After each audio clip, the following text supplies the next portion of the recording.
പിതാവിൻ്റെയും പുത്രൻ്റെയും പരിശുദ്ധാത്മാവിൻ്റെയും നാമത്തിൽ ആമേൻ. നാം കാണുന്നത് ദൈവം മനുഷ്യനെ സൃഷ്ടിച്ചതിൻ്റെയും ഏദൻ തോട്ടത്തിൻ്റെ സൗഭാഗ്യവും ദൈവം മനുഷ്യന് നൽകുകയും ദൈവം എത്രമാത്രം മനുഷ്യനെ സ്നേഹിച്ചു എന്നുള്ളതുമാണ്. എന്നാൽ പിശാചിൻ്റെ വാക്ക് കേട്ടപ്പോൾ ദൈവത്തിൻ്റെ സ്നേഹം വാക്കുകളും മറന്നുപോയി. അവർ സ്വാർത്ഥപരമായി ചിന്തിച്ചു, ദൈവത്തിനോട് ധിക്കരിച്ചു, പിശാചിൻ്റെ മധുരമേറിയ കെണിയിൽ വീണുപോയി.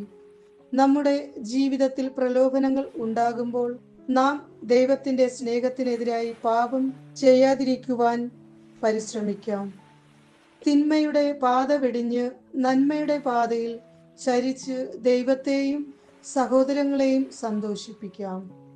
ഇന്നത്തെ രണ്ടാം വായനയിൽ വിശുദ്ധ പൗലോസ് പറയുന്നു, ആദത്തിന്റെ പാപം മൂലം വളരെ പേർ മരിച്ചുവെങ്കിൽ ദൈവകൃപയും യേശുക്രിസ്തുവിന്റെ കൃപാദാനവും അനേകർക്ക് എത്ര അധികം സമൃദ്ധമായി ലഭിച്ചിരിക്കുന്നു.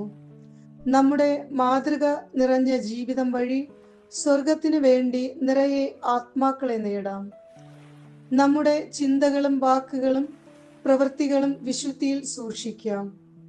ഇന്നത്തെ സുവിശേഷത്തിൽ നാം കാണുന്നത് മരുഭൂമിയിൽ യേശു പിശാചിനാൽ പരീക്ഷിക്കപ്പെടുകയും ദൈവമായ യേശു പിശാചിനെയും അവൻ്റെ തന്ത്രങ്ങളെയും ദൈവവചനത്താൽ നശിപ്പിച്ചു കളയുകയും ചെയ്തു എന്നതിനെ കുറിച്ചാണ്.